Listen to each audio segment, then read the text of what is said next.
ಇಲ್ಲ ಮಂಜು, ತಾಯಿಯವ್ರಿಗೂ ಹಸು ಆಗಲ್ಲ, ತಂದೆ ಇರುವ ತನಕ ಜವಾಬ್ದಾರಿ ಆಗಲ್ಲ ಅವನಿಗೆ.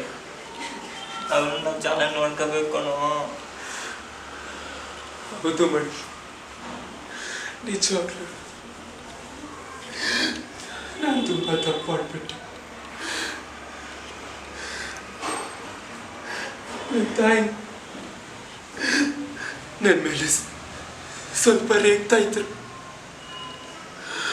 ಆದರೂ ಒಳ್ಳೆ ವಿಷಯಕ್ಕೆ ಪ್ರೋತ್ಸಾಹಿಸ್ತಾನೆ ಇದ್ರು.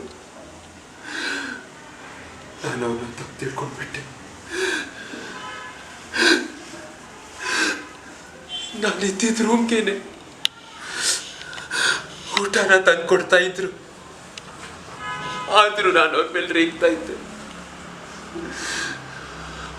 ಅವ್ರು ಬೈದಾಗೆಲ್ಲ ನನಗೆ ಅಹಂಕಾರ ಜಾಸ್ತಿ ಆಗ್ತಾ ಇತ್ತು. ನಾನ್ಯಾರೋ ಕೋಟ್ಯಾಧೀಶನ ಮಗನ್ ತರ ದುರಾಭಾವ ಜಾಸ್ತಿ ತೋರಿಸ್ತಾ ಇದ್ದೆ. ನಾನೇ ಏನೋ ದೊಡ್ಡದಾಗಿ ಸಂಪಾದನೆ ಮಾಡಿ ಈ ಮನೆ, ಫ್ಯಾಕ್ಟ್ರಿ, ಜಾಗ ಎಲ್ಲ ಮಾಡಿರೋಂಗೆ ಬೇರೆತ್ತಿದ್ದೆ. ಆದರೆ ಅದ್ಯಾವುದು ನಂದಿರ್ಲಿಲ್ಲ. ಎಲ್ಲ ತಂದೆಯವರ ಕಷ್ಟದ ಸಂಪಾದಿಸಿದ ಹಣ ಅಂತ ಮರ್ತೇ ಹೋಗ್ಬಿಟ್ಟಲ್ವ ನಾನು.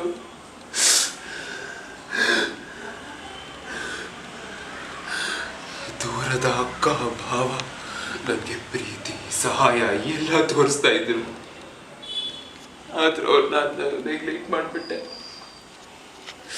ಈಗ ಅವ್ರಿಲ್ದೇ ಇರೋ ಭಾವ ನನಗೆ ಕಾಡ್ತಾ ಇದೆ.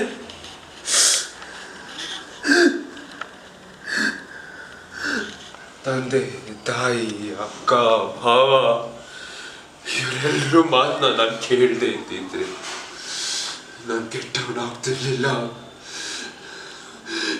ಎಲ್ಲವನ್ನ ಕಳ್ಕೊಳ್ತಾ ಇರ್ಲಿಲ್ಲ, ಎಲ್ಲ ಕಳ್ಕೊಳ್ತಾ ಇರ್ಲಿಲ್ಲ. ಅಪ್ಪ ಸಮಾಧಾನ.